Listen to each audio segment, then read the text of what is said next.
ASG es una consultora que tiene sede principal en Córdoba, en Buenos Aires y en el norte de Argentina. Somos una empresa formada por un grupo de profesionales que tenemos una sólida experiencia en el campo de la implementación de sistemas de gestión desde el año 1996. Y cabe destacar que el 100% de los clientes que eligen SG han obtenido su certificación. Lo importante es destacar que hasta el momento tenemos más de 730 certificaciones exitosas, más de 6.200 días de auditoría interna, más de 8.800 días de auditoría externa y más de 20.000 horas de capacitación dictadas.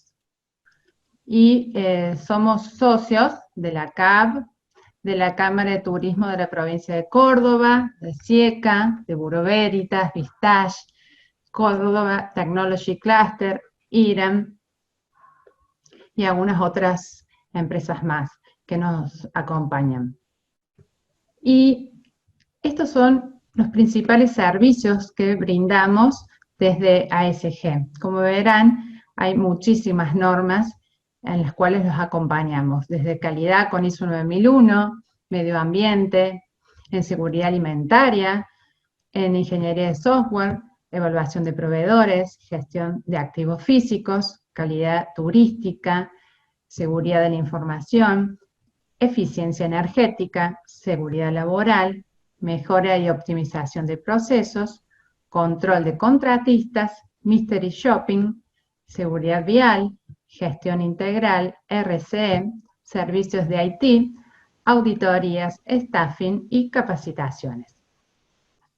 Ahora sí, nos vamos a enfocar en el webinar en sí, el cual se basa en 12 tips para empresas de alimentos en tiempos de cuarentena. El coronavirus, SARS-CoV-2, es el agente causal de la enfermedad COVID-19. Este virus se transmite por el contacto directo con las secreciones respiratorias, expulsadas con la tos o los estornudos, o también cuando entramos en contacto con las mucosas, nariz, boca u ojos de una persona infectada, por el aire a distancias mayores, pero es muy poco probable que por el aire nos transmitamos si estamos situados a una distancia de 1,5 a 2 metros, por lo cual el virus termina cayendo al piso o superficies cercanas al emisor. Bueno, lo primero que vamos a decir en relación a los alimentos es que no hay evidencias científicas, según investigaciones realizadas por la FDA y por la Organización Mundial de la Salud, que el COVID se transmita y pueda sobrevivir en los alimentos. Por lo que acá no se habla de una ETA, digamos, no se habla de una enfermedad transmitida por los alimentos, sino que la principal vía de transmisión es de persona a persona, o sea, de manera directa, o si no de manera indirecta a través de superficies contaminadas. Vemos, por ejemplo, que el COVID puede sobrevivir 4 horas en lo que es cobre, 24 horas en lo que es cartón y 3 días en lo que es plástico y acero inoxidable. Pero siempre lo que hablamos que la principal vía, la fuente de transmisión, es el ser humano. Por eso la propagación del virus va a depender siempre del distanciamiento social, de la duración de la exposición y la adopción de nuevas medidas de prevención, como puede ser el lavado de manos, la higiene de superficie y la higiene de espacios comunes, que ahora vamos a ver bien, pero bueno, como la higiene, por ejemplo, de baños, comedores, etc. Por lo que a nosotros, como generalmente el empresa de alimento, lo que tenemos que ahora asegurar, además de asegurar la inocuidad de los alimentos, es asegurar y cuidar la salud de todos los trabajadores, que son los principales afectados en relación a esta pandemia. Bueno, en SG establecimos 12 recomendaciones que definimos según la información publicada en organismos oficiales, según los protocolos que se publicaron desde el Gobierno de Córdoba, desde la Nación, y los datos recomendados por la Organización Mundial de la Salud y la FDA. Vamos a ver que muchas de estas recomendaciones que vamos a nombrar ahora tienen que ver con lo que son los programas de prerequisitos, que tienen que ver con las buenas prácticas, que muchos de empresas de alimentos ya deben tener implementadas, pero bueno, la idea es reforzar todos estos mecanismos de limpieza, desinfección, y además ver cómo afecta esta pandemia a todo el sistema general de la empresa y a los procesos involucrados. Ahora vamos a ir una por una viendo cuáles son todas estas recomendaciones. Bueno, una de las primeras recomendaciones que nosotros tomamos es el tema de la reducción de las reuniones presenciales. ¿Por qué? Porque como primera medida hay que tratar de disminuir todas las actividades que traigan aparejado reuniones y aglomeración de personas. Por eso, hoy en día hay varias herramientas que están usando para justamente realizar estas reuniones, que son, por ejemplo, bueno, en este caso el Zoom, el WhatsApp Web, el Skype, el Hangout.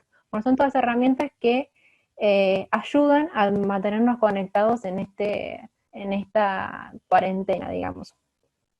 Generalmente también es una buena práctica en el caso de que hagamos estas reuniones vía remota o vía videollamada, es de todas formas mantener un registro de estas reuniones, por lo menos de los participantes, y los puntos más relevantes tratados, como para tener una evidencia siempre de que las reuniones se realizaron y en qué momento se realizaron. En el caso de que sea necesario, sí o sí, realizar algunas reuniones presenciales, se pueden hacer, pero se tienen que tomar todas las medidas de precaución necesarias, como por ejemplo, respetar la distancia entre persona y persona, de por lo menos alrededor de 1 o 2 metros, respetar también la higiene, principalmente que esté en un lugar ventilado, y que, bueno, que todos los participantes adopten, por ejemplo, en este caso, la utilización de tapabocas, y también la higiene de las superficies, además del lavado de manos antes de ingresar a la reunión y después de la salida de la reunión. Esto es como primera medida, digamos. Como segunda medida, en lo que vamos a hablar es en la conducta del personal, porque como dijimos anteriormente, la principal vía de contagio es de persona a persona, por lo que hay que tratar de reducir la propagación del virus, y para eso hay que capacitar al personal en todas las medidas que se deben adoptar. La Organización Mundial de la Salud establece que se debe contar con la capacitación de las instrucciones que deben estar escritas. La idea es que se pueda dar las instrucciones al personal mediante folletos, mediante cartelerías, y que queden informados, y que la capacitación sea continua. No es que se haga una sola vez la capacitación y nos olvidemos, sino que todo el tiempo se esté capacitando y se esté supervisando también el personal para que se cumplan con estas medidas de prevención. Bueno, la mayoría de las empresas de alimentos, como dijimos anteriormente, ya tienen implementados un sistema de buenas prácticas, como por ejemplo el lavado de manos, el uso del uniforme y demás. Pero ahora hay que tratar de que esas buenas prácticas reforzarlas un poquito más. Por ejemplo, en el establecimiento de usar lugares comunes. Hay que tratar de limitar el número de empleados que toman descansos a la vez. Es decir, por ejemplo, tratar de poner horarios para la comida, tratar de poner horarios para los refrigerios, que sean en diferentes grupos, que no se aglomeren todas las personas juntas, y garantizar siempre el distanciamiento de la persona. También es indispensable, por ejemplo, el uso individual de la vajilla, que el personal que realmente realiza y que come en planta, utilice de una vajilla descartable, si en caso que se pueda, o que se lleve la vajilla directamente desde su casa. Es importante no compartir vasos, cubiertos y demás. Además, tratar de utilizar lo que sean barbijos o tapabocas, mascarillas, para evitar justamente el contagio. En el caso de las personas de riesgo, por ejemplo, los que son mayores de 60 años, las embarazadas o los que tienen problemas preexistentes, invitar a que los mismos hagan trabajo de home office, que no vayan directamente a la planta. También es importante realizar el cambio de vestimenta, como dijimos hoy, de uniforme, antes de ingresar a la planta y cuando la persona llegue a su hogar. El lavado de manos. Bueno, nosotros estamos muy acostumbrados en las empresas de alimentos al tener filtros sanitarios y lavado de manos. Por eso es importante desde las empresas de alimentos brindarle al personal la infraestructura necesaria para que pueda realizar este lavado de manos, como por ejemplo también las capacitaciones sobre el correcto lavado de manos. Además, otro elemento de protección que se está usando mucho es el tema de los guantes. Se puede definir el uso de guantes, pero siempre y cuando se tenga una política definida para el uso de estos guantes. Es decir, que estos guantes también tienen que tener una frecuencia de cambio, por ejemplo, establecida. Se tiene que informar al personal cómo cambiarse los guantes, por ejemplo, cuando tocan alguna superficie contaminada o con posibilidad de contaminación, por lo que son picaportes, alguna mesada o demás. Y no olvidarse que por más de que se tengan los guantes, hay que lavarse las manos. Es importante también que cuando se desechen estos guantes, se haga directamente en un recipiente que esté disponible, digamos, para tal fin.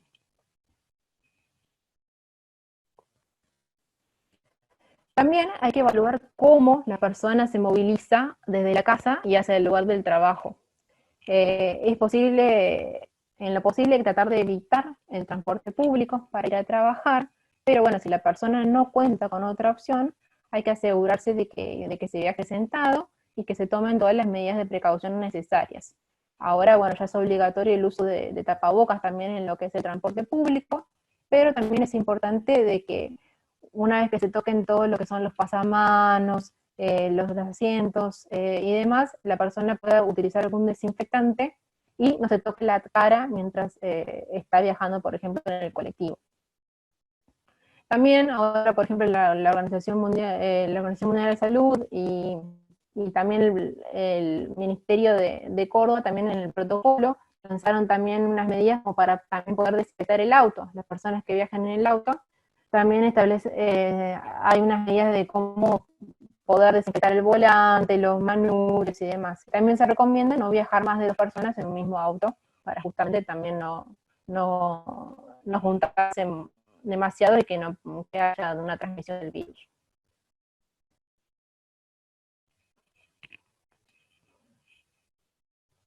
Bueno, acá vamos a hablar también de lo que es el control de visitantes.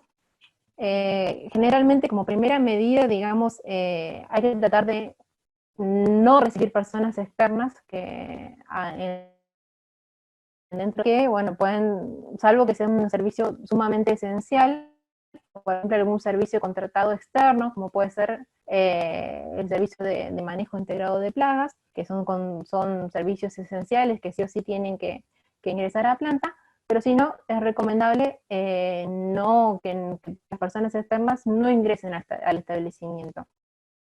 En este caso de los servicios excepcionales, tienen que estar previamente autorizados por los jefes del proceso, por la dirección o demás, y además de estar autorizados, antes de ingresar, se debe hacerles completar, por ejemplo, una curada, de que no tienen síntomas de la enfermedad, realizar una toma de temperatura, por ejemplo, para asegurarse de que el personal no tiene la enfermedad, y además también es una buena práctica dejar registros de las personas que ingresan. Seguramente muchos de esos ya lo tienen implementado, pero ahora es indispensable realizar una trazabilidad de la persona que ingresa. En qué momento ingresó, con qué personas también tuvo contacto, cuál es el recorrido que realizó la persona en la planta, tratar de minimizar esa circulación de la persona externa dentro de la planta, y tratar de que tenga el menor contacto posible con el personal, que si es una persona la que lo recibe, bueno, es hacer toda la persona que lo acompañe en las tareas que tiene que realizar dentro de la planta, para justamente en el caso de que después nos enteremos que tuvo algún problema esa persona o dio con COVID positivo, podamos tomar las medidas necesarias y sepamos fehacientemente con quién estuvo en contacto. Pero en el caso de que sean visitas o personal no esencial, no debería ingresar a planta.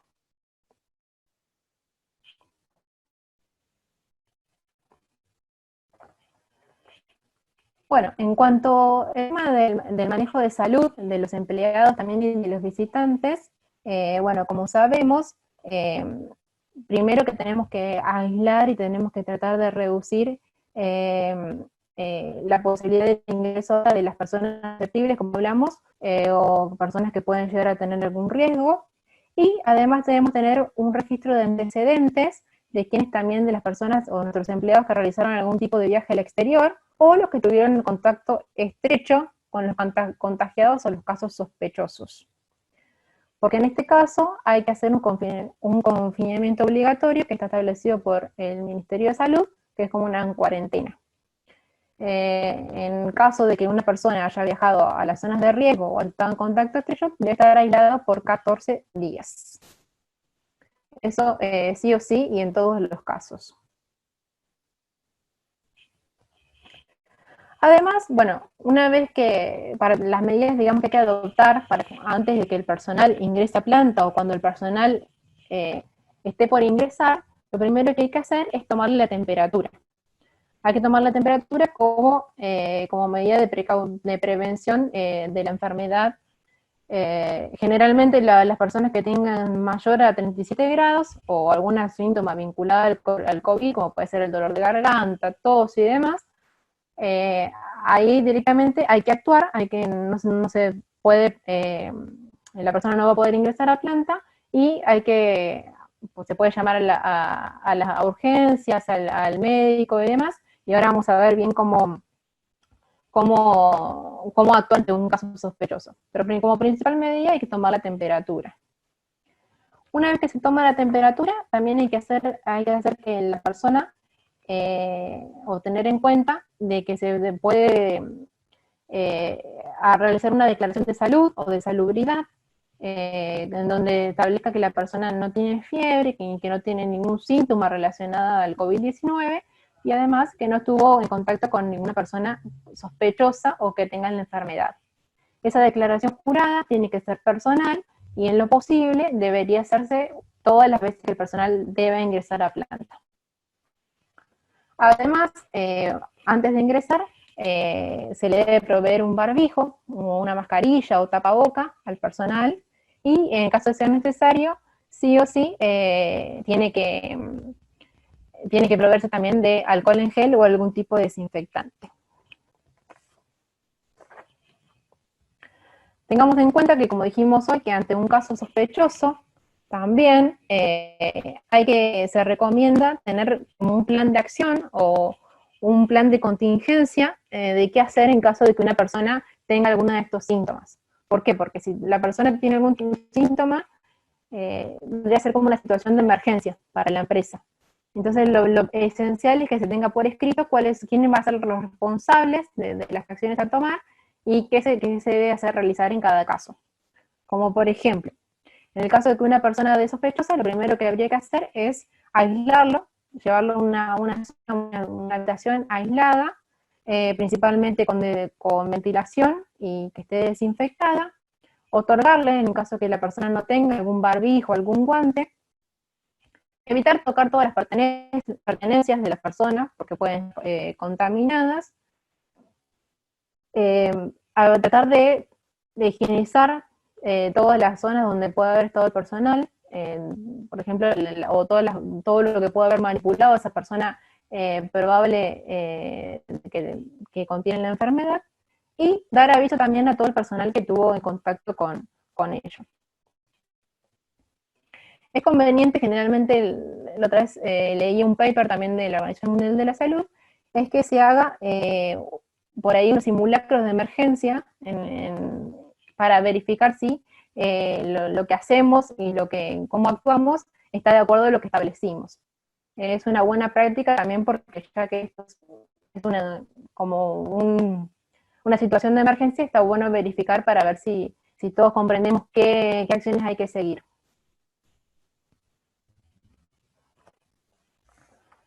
Bueno, en el caso de medidas para lo que son la planta y los procesos, principalmente lo que se estaba recomendando desde el gobierno de Córdoba era, por ejemplo, segmentar los espacios de trabajo y segmentar los turnos de producción para evitar justamente la aglomeración entre personas.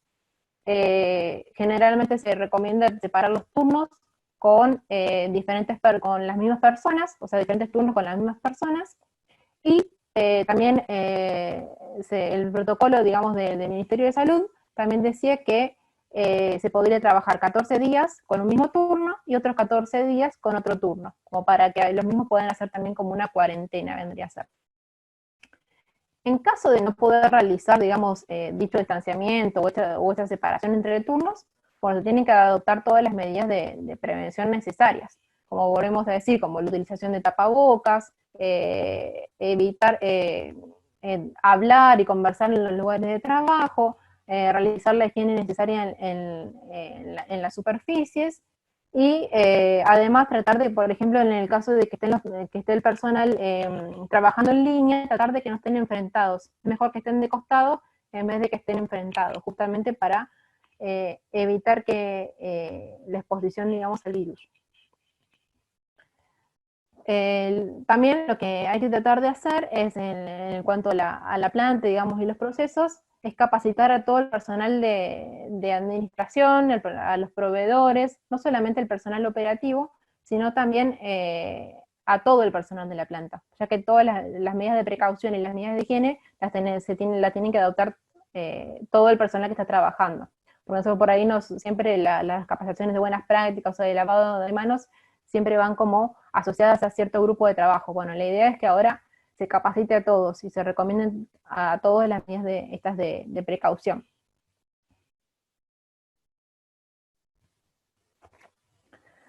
Bueno, en cuanto a la higiene y limpieza de la ropa de protección, bueno, la idea es que haya una higiene principalmente del vestuario y del uniforme del personal. Se tiene que recomendar prácticas de higiene al personal para que las realice en su casa, en el caso de que el personal se lleve el uniforme para lavar, y recomendar cómo realizarlo, que generalmente también aplicarle algún tipo de solución desinfectante, y lo mismo para en el caso que sean o tengan tapabocas de tela, que también se deben por ahí lavar y desinfectar. Todo generalmente de forma rutinaria, vendría a ser de todos los días.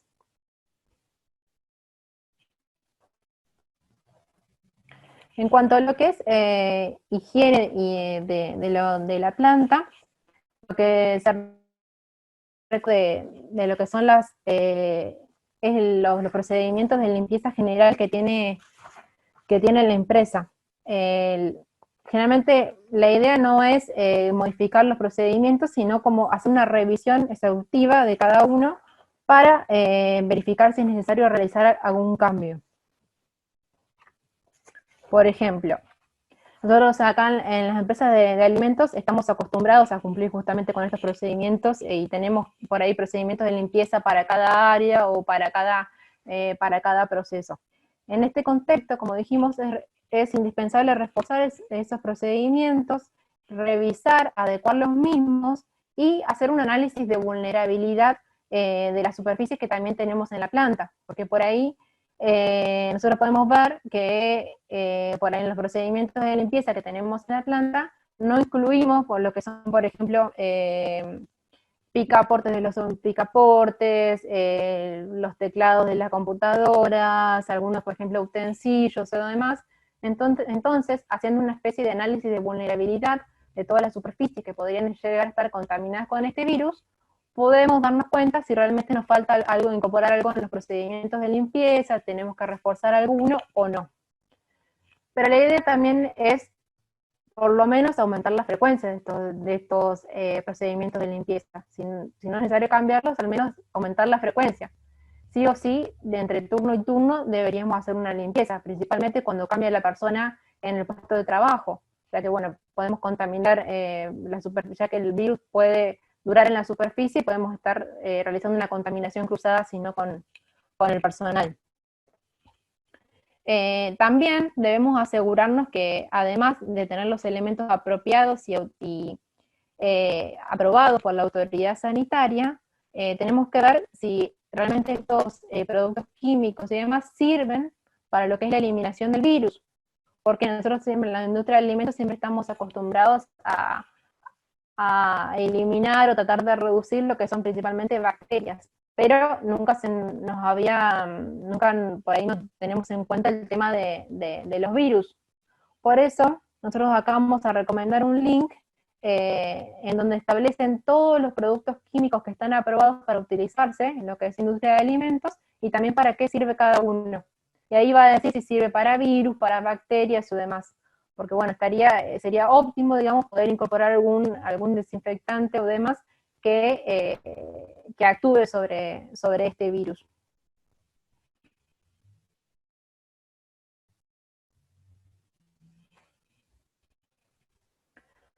Bueno, por otro lado, es muy importante en este caso la toma de conciencia y los mecanismos de comunicación que vamos a realizar en las empresas de alimentos justamente para tratar de transmitir al personal la información necesaria. Es muy importante también que el personal esté capacitado, como dijimos, en lo que son las medidas de precaución y también que esté capacitado en el por qué se deben tomar estas medidas de precaución.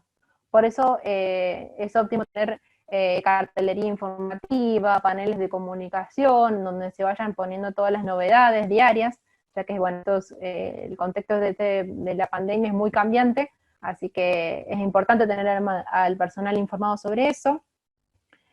Y además, este contexto también va a traer aparejados muchos cambios en lo que son la comunicación, porque va a haber nuevos canales de comunicación, porque vamos a necesitar saber qué comunicar, cómo comunicar, y en esto es muy importante también el qué comunicar. Hay que tener en cuenta que hay muchísima información relacionada a esta pandemia, y es sumamente necesario que toda la información que se comunique sea extraída por ahí de medios oficiales, y siempre contar con lo que es información por ahí confiable o documentación científica, para no generar confusión en el personal. También hay que tener en cuenta no solo la comunicación interna, sino también la comunicación interna y definir también todos los que son mecanismos de comunicación en cuanto con los proveedores, contratistas. Es importante también informarles a ellos cómo se están tomando las medidas en nuestra empresa y cómo queremos nosotros que se tomen las medidas también, por ejemplo, con relación a los proveedores. Brindarles algún tipo de capacitación vía web, mandarle también folletos informativos. Bueno, todos estos son mecanismos de comunicación y capacitación.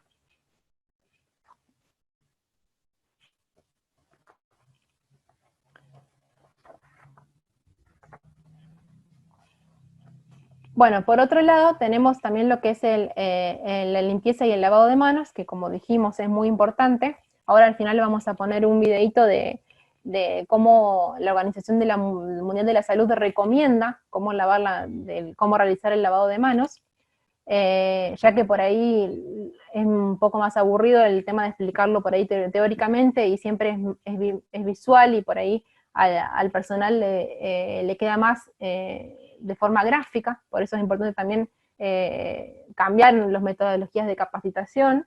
Bueno, por eso nosotros le vamos a brindar un videito para que lo tengan en cuenta, bueno, pero es muy importante brindarle como organización la infraestructura adecuada para que realicen el lavado correcto de manos, con el filtro sanitario, con el alcohol en gel, con el jabón, y además tener frecuencias establecidas para el lavado de manos, no solamente cuando ingresan a planta, sino también durante la producción, más ahora que hay que reforzar un poco estos mecanismos.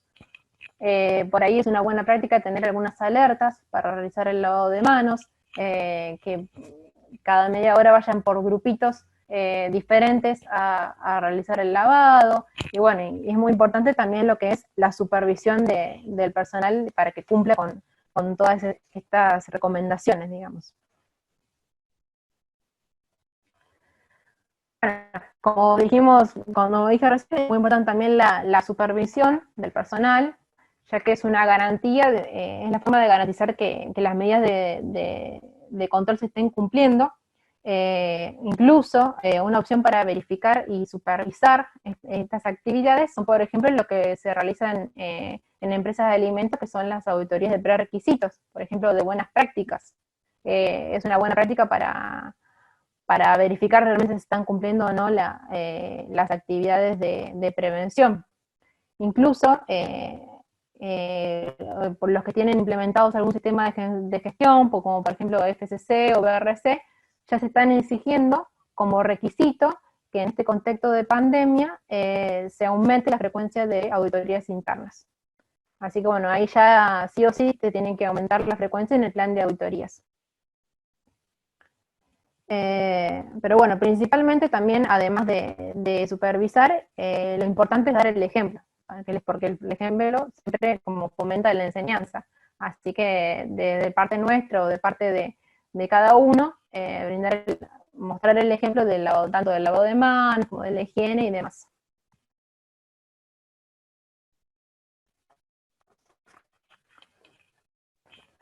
Bueno, ahora en cuanto a lo que son la recepción de lo que materias primas e insumos, es importante acá sí o sí planificar lo que son las cargas y descargas de la materia prima, justamente también para evitar las aglomeraciones, que no se junten todos los transportistas en un mismo horario, sino que estén segmentados y que haya horarios para la descarga de los diferentes tipos de materias primas o insumos. Y además es importante también brindarle ciertas buenas prácticas o información sobre buenas prácticas también a los choferes. En caso de que el chofer no debería, por ejemplo, bajarse del camión, salvo que sea necesario por la necesidad de ayuda para bajar algún insumo o demás, pero lo esencial es que el chofer se mantenga en la cabina.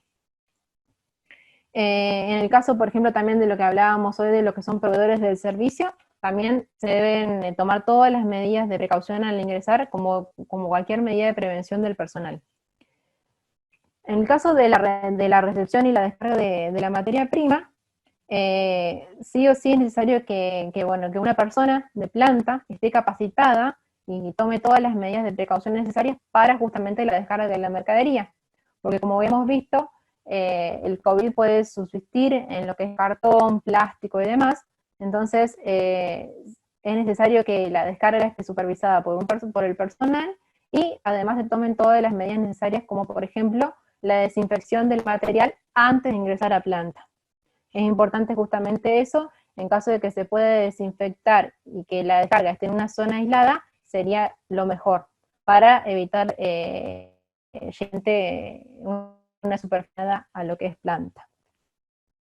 Y tratar de que sea solamente una persona la que esté en contacto con el medio externo y con las personas externas. No esté toda la planta descargando el material, sino que sea solamente una persona la encargada. Bueno, y como dijimos, también es importante enviar a todos los que son proveedores, transportistas, todas las recomendaciones y para la prevención que están tomando en la empresa para que también las adopten ellos, de forma de que no lleguen a la planta.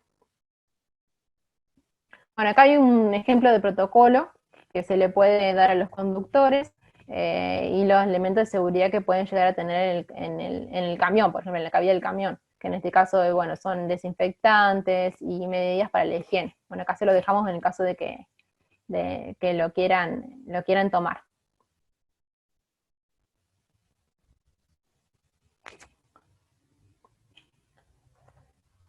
Bueno,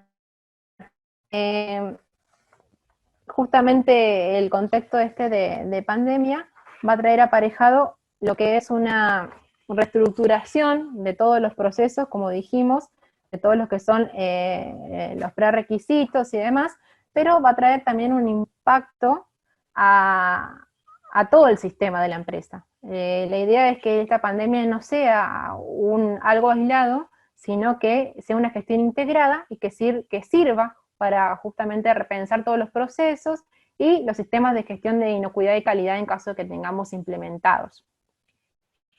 Como primera medida también para afrontar, digamos, esta pandemia, lo importante es también generar un comité de crisis, tener un comité de crisis con personas, integrado por personas que tengan la capacidad también de tomar decisiones y evaluar el impacto que tiene esta pandemia sobre la empresa, y generar todas las medidas de prevención necesarias.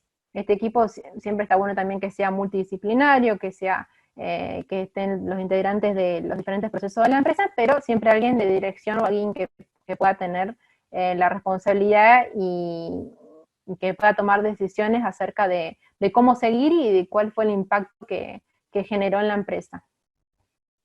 Además, bueno, no nos olvidemos que esta pandemia también es una situación de emergencia, que, bueno, por ahí seguramente no lo teníamos contemplado nosotros en los procedimientos justamente de situaciones de emergencia, pero bueno, es hora de que lo podamos incorporar al sistema, lo incorporemos en estos procedimientos, que definamos qué es una pandemia y cuáles son las medidas que hay que tener en cuenta cuando surja esta o cuando surja alguna otra, esperemos que no, pero bueno, por las dudas hay que tenerlo en cuenta. Sería óptimo también hacer algún informe de esta situación de emergencia, de cómo actúa la empresa ante esta situación, ya que si tenemos un modelo de informe podemos establecer cuáles fueron las medidas que se tomaron. Además, bueno, no nos olvidemos que este punto también de pandemia afecta a lo que es la gestión de cambios, porque esta pandemia como dijimos, va a traer aparejados varios cambios en diferentes procesos. Entonces, la empresa debería tener como un plan de contingencia, un plan de acción con todas las medidas que se tomaron, o las medidas que se van a tomar, quiénes son los responsables de llevar a cabo esas medidas, cuáles son los plazos de ejecución de esas medidas. Bueno, debería haber como un control de las actividades que están definidas y cómo va a ser la gestión de esas actividades, que es principalmente también lo que se busca. Bueno, como vimos también la pandemia afecta directamente lo que es el programa de prerequisitos, principalmente en relación a lo que es el personal, lo que es las visitas, lo que es la higiene. Bueno, todo lo que es programa de prerequisitos seguramente lo vamos a tener que reforzar o cambiar o adecuar a esta situación de pandemia. Por otro lado, también está vinculado lo que hablábamos también del tema de comunicación. Seguramente cambie lo que llamamos matriz de comunicación, que establece qué se comunica, cómo se va a comunicar, porque como dijimos acá hay varias cosas nuevas a comunicar y tenemos que tener disponibles los canales de comunicación con los proveedores, contratistas, y también de forma interna. Se tiene que definir también en caso de que la persona presente algún síntoma, a quién le tiene que informar, cómo se tiene que informar. Bueno, es importante que también eso esté definido para que esté claro y que cuando llegue el momento no haya confusión. También esta situación de pandemia también afecta lo que se llama contexto de la organización, porque como sabemos es una situación externa, que vendría a ser es una amenaza en realidad externa, que también hay que tenerlo en cuenta porque afecta directamente a todo el sistema, tanto desde el punto de vista económico como, dijimos, como el sistema interno de procesos. También es óptimo incluir toda la bibliografía que nosotros estamos consultando, como por ejemplo las páginas de la Organización Mundial de la Salud, como por ejemplo las páginas de los protocolos enviados por el ministerio y demás, incluirlos dentro de lo que llamamos nosotros documentación externa o matriz de documentos, ya que bueno, que aparte que es información que se va como actualizando todo el tiempo, por eso es importante que nosotros lo tengamos incluido y demostremos que lo realizamos con una frecuencia establecida y que lo vamos teniendo en cuenta para justamente armar nuestros procesos y las acciones a tomar. Por otro lado, también esta situación de pandemia y el contexto económico va a traer aparejado también cambios por ahí en lo que es los que tienen implementado un sistema de gestión, en lo que es fraude de los alimentos.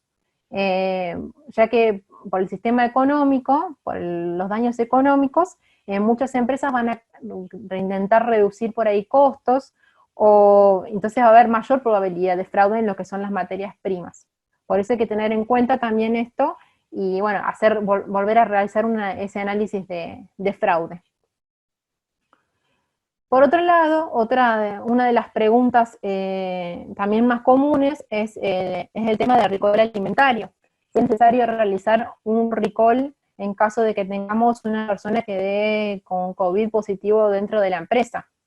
Bueno, la respuesta es que no es necesario realizar un recall alimentario porque como sabemos y como dijimos, el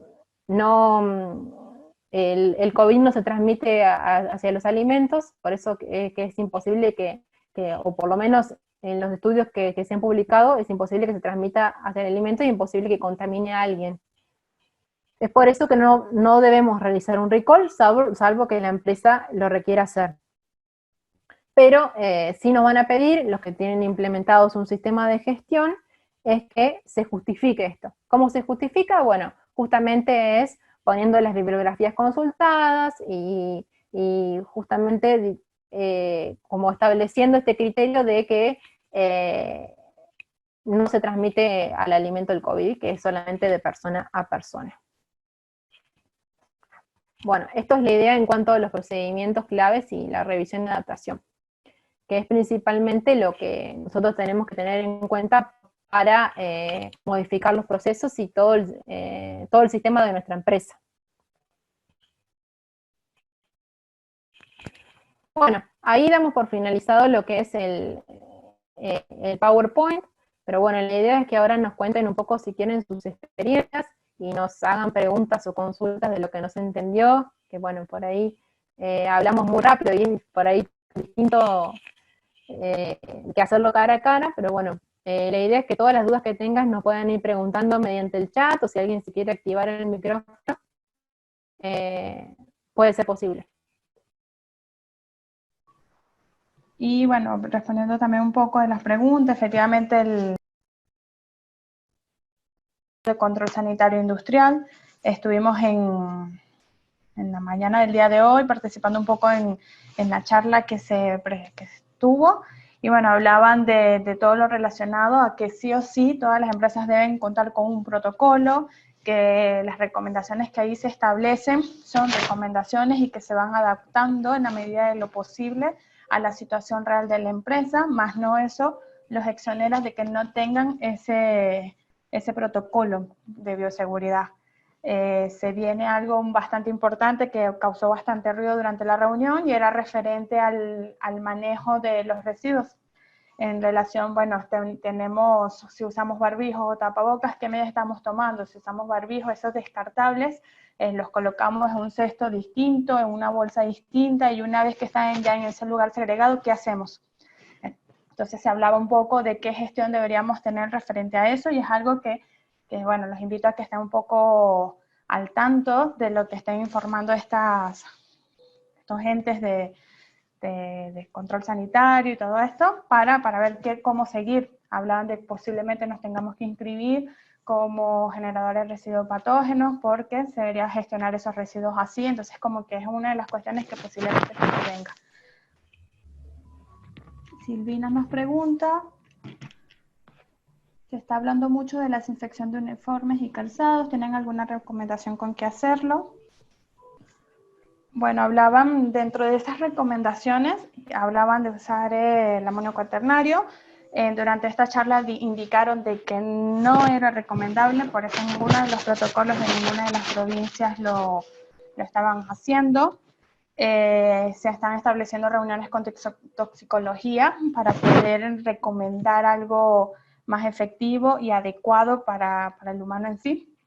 En cuanto a las desinfecciones, bueno, más que hacer el lavado del uniforme aparte, no mezclarlo con la ropa de uso diario y todo esto, y el tema del calzado lo puedes hacer haciendo las soluciones de lavandina, lo puedes hacer con las soluciones de alcohol, todas estas medidas que ya se han venido estableciendo en los diferentes protocolos.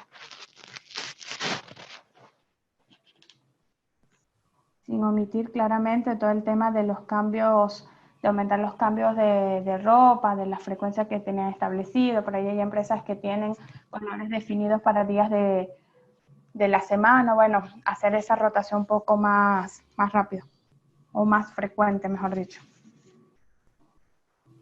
Sí, muchas empresas también estaban adoptando de poner alguna solución desinfectante, de poner, por ejemplo, alcohol con agua, en un recipiente para que la persona antes de ingresar a planta, por ejemplo, pase lo que son los zapatos o la suela de los zapatos ahí. Entonces como que haya una desinfección también del calzado. Respondiendo a tu pregunta, Jennifer, allí en el chat te respondió Romina, que es un compuesto oxidante de la membrana celular, así que debería poder usarlo, podría servir. Algo también bastante que mencionaron durante esta reunión era, bueno, como la exigencia en sí es contar con el tema del protocolo, también podría ser aplicable todas las medidas que de forma interna tenemos. Verán que durante lo largo de la presentación vimos muchos títulos relacionados a las buenas prácticas. Y dentro de esas buenas prácticas y a los que tienen sistema de gestión y tienen normas internas, tenemos también el uso para algunas organizaciones, tienen el tema de las sanciones. Entonces, como es una obligatoriedad usar los elementos de protección de personal, como también cumplir con las instrucciones internas que se están dando, muchas de las empresas están aplicando algunas de estas sanciones y fueron consultadas en la misma. Y hablaban bastante en referente a que, como todo requisito instructivo interno, el tema de las sanciones podría ser aplicado, por si les sirve el comentario. En relación a tapabocas, digamos, se ha convenido que el uso de barbijos sea para uso sanitario, mientras que el tapabocas puede ser hecho de tela o de algún tipo de tela, fiselina, tela de algodón, digamos, al menos con 180 hilos de doble capa, digamos, es aceptado en la industria del alimento, digamos, dada la escasez de los barbijos, digamos, de uso medicinal, digamos, se aceptan los tapabocas. Esa sería la diferencia, ¿sí? ¿Se entiende, Silvina? A ver si, hola. Hola, sí. Sí, a ver si me puedo explicar un poquito mejor por audio. Sí. Buenas tardes a todos primero. La consulta era si había alguna posición tomada sobre usar ya sea tapaboca, barbijos o las máscaras protectoras. Hoy por hoy en muchas industrias se están tomando como medida las máscaras estas protectoras. Quería Bien. saber si había alguna posición tomada entre ambas. Digamos, lo que ha dictado el gobierno es el uso del barbijo, solamente dejarlo para uso sanitario, digamos, por la escasez. Es aceptado que pongas un tapaboca de tela, digamos, de manera casero, si quieres llamarlo. Digamos, por la inconveniente que hay que ahora el sector sanitario, por decirte un barbijo N95, no lo vas a emplear en la industria de los alimentos. No, pero se están usando de las máscaras estas acrílicas. Ajá, sí. Las que te cubren toda la cara. Que te cubren la cara, la parte frontal, pero no en la parte inferior. Eso se está utilizando, de hecho nosotros lo estamos evaluando, la utilización, y bueno, por eso era saber cuál era el criterio que se estaba tomando a nivel de industria. Yo te diría que sí lo podés usar y si podés complementarlo con un barbijo abajo, de los comunes, eso que se usa en la industria del alimento, de fiselina, aunque sea, estás muy cubierta, digamos, más el distanciamiento social de 1,5 a 2 metros que hace que, en caso que a un particulado uno emita al hablar, al toser, al estornudar, digamos, no impacte en un operario que esté cerca. Sí, mi consulta era porque a mi criterio eso protege a la persona, pero no al producto. Claro, por eso lo complementarías con el barbijo habitual que uses en tu industria, en el que hayas usado siempre, que podría Sí, en pasar. este caso es industrias donde no es requisito el uso del barbijo. Pero bueno, Bien. por eso era saber si había alguna postura tomada en todas estas reuniones. Realmente en las reuniones en las que hemos participado no han tocado el tema así, o sea, sí han hablado incluso una de las representantes del ministerio había comentado de que para ella no le era del todo aplicable el término tapaboca, pero que sin embargo siempre hablaron de eso, no hicieron referencia mayor a lo que es las máscaras y todo esto. De igual manera Ok. te tomamos la pregunta y estaremos investigando un poco y te informamos por mail. ¿Nos dejaste tu mail cuando hiciste la inscripción? Sí, sí, sí, sí, Bueno, sí. genial. Muchísimas gracias. Vale. Además, teniendo un poquito en cuenta que, como decimos, el virus no se considera una ETA, no se transmite por el alimento, ¿no? Entonces, lo que, digamos, tenemos que prevenir es el contacto entre persona y persona. El distanciamiento vuelve a ser un arma más importante que el taparse la boca en sí, estar distanciados. Porque en caso de que yo emita particulado al hablar o al toser, estornudar, si estoy separado 2 metros digamos, de la persona que trabaja conmigo, no lo voy a enfermar en caso de ser portador del virus. Y si cae sobre una superficie, bueno, para eso está el lavado de manos de por de medio, que evitaría en que en caso de yo tocarme la cara, los ojos, nariz, boca, me lleve el virus. Ok. Bueno, le agradecemos a todos por su participación. Esperamos que nos puedan seguir acompañando en los diferentes webinars o talleres que estaremos dictando y, bueno, y comunicando mediante las redes. Muchas gracias.